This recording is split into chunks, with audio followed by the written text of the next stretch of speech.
We live in a culture that's deeply confused about other animals. Many of us think of ourselves as animal lovers, but at the same time, over 150 billion non-human animals are slaughtered for human food every year. There are lots of examples of this kind of moral confusion all around us, and when we stop to look at them, they're actually deeply ironic.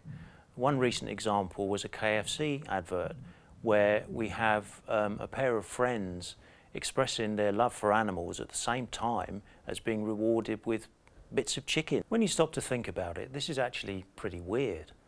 Many of us care for other animals in our everyday lives, but at the same time we're responsible for many more being killed on our behalves for food, like the chickens in the KFC bucket. So this moral confusion is everywhere, but it's hidden in plain sight. We see it without really witnessing it.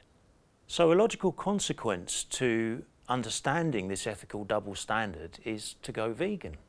And indeed, this was a big reason why I went vegan myself 13 years ago. But when we call on other people to recognise this ethical double standard and maybe consider going vegan themselves, what we're doing is conducting what sociologists call a breaching experiment. This means that we're breaching or disturbing powerful social norms, but also powerful economic interests that depend on exploiting other animals. So in that light, it's not really surprising that research shows that vegans tend to get portrayed very negatively in the mass media. But veganism is becoming more and more popular all the time these days, so it may well be the case that we're approaching a tipping point. We could soon be in a situation where it becomes the social norm rather than a breaching experiment to point out this kind of ethical double standard.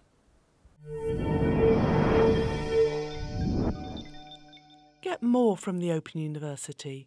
Check out the links on screen now.